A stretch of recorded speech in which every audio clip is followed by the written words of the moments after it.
God, it's all cut off. Well, yeah, I think people will get the point. This is the map projection that I shared with you. Perfect. So here's my first question. Gall-Peterson projection. What is it? The Gall-Peterson projection?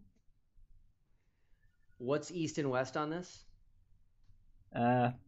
East and west on this. Well, you end up the same spot, right? Well, because it's looping. Well, this is not looping. Yeah, it is. It's not. So yeah, it is. How is it looping?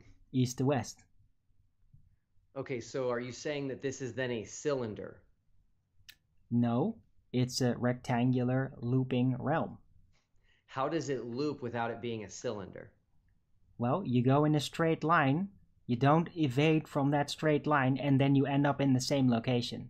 That's how it's looping. The only way that can happen is if you're teleported, or if this is a cylinder, this map.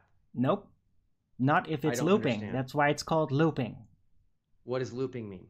Looping means that space is directly interconnected with itself. You could also describe it as a wormhole, potentially, but that's what I think we're in. I think we're in a specific amount of volume that literally interconnects with itself. Mm-hmm.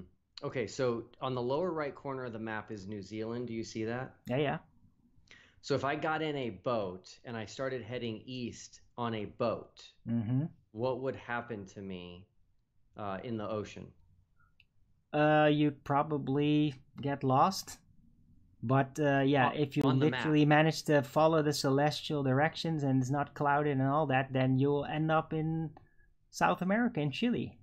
Okay, so how do I get teleported from the right side of the map to the left side if I'm just in a boat in the ocean? Well, you wouldn't notice because it's looping.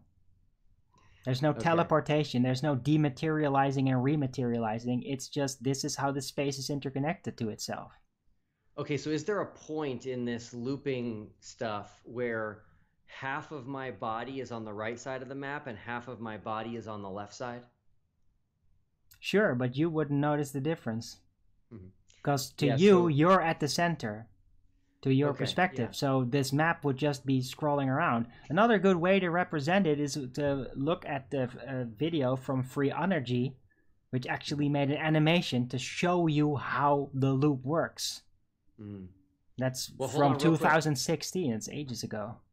Hold on real quick, because there's something you said already in this interview that doesn't work on this map, and I want to hear your take on it. You said you can go north from Australia over the land masses and come back down to South America. So how does that work on this map? Because if it looped, when you got to the north, you'd be in Antarctica. Well, I don't know if it loops to the north, but that could be a possibility. I just know that it's most likely to be looping east to west.